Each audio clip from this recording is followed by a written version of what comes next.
আজকে অল্প আমার কাম আছে, তাই ভিডিও বানাবার দিলাম সুডো ভাইয়ের কাছে। হ্যালো বন্ধুরা, কেমন আছেন? আশা করি সবাই ভালো আছেন। তাই ভিডিও বানাইতেছে আমার সুডো ভাইয়ে। ফাইনালি আয়ে পেলাম হজ মশলার দোকানে, কারণ হজ মশলার আজকে বহুত দরকার আছে। হজ মশলা নিয়ে ডাইরেক্ট আয়ে পেলাম মাক মাদুলের দোকানে।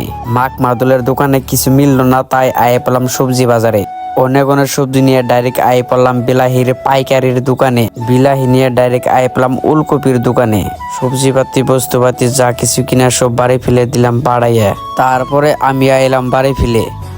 এখনকার কিন্তু রাত হয়েছে, তাই আমি আয়া পড়লাম মেমোরি কিনতে। মেমোরি কিনা হলো, তাই ব্যক্তি মিলে আয়া পেলাম চার দোকানে চা খাইতে। কারণ আজকে চা আমরা নিজেরা বাইরে খাম, দোকানের অল্প কাম আছে, দোকানিগুলো তোমরা চা বাইরে খাও। চা বারবার যাই তো আজকে ফালডমি শুরু দিছি, কারণ ব্যক্তি একখান হয়েছি সারাদিন পরে। কারণ ওকে চা বাইরে দিলাম আমি, ওরা দোকানে যা হাল্লা করতাম। সারাদিন পর ব্যক্তি একখানি হয়েছি আর অল্প ফালডমি করতাছি। 1 নম্বর ফালডমি করছি, 2 নম্বর ফালডমি করতাছি। সারাদিন পর সবাই মোবাইলটা হাতে নিছি।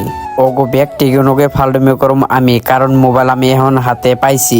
ফালটামি করা বাদ দিছি। আজকের ভিডিও এই ভালো লাগলে ফলো করেন।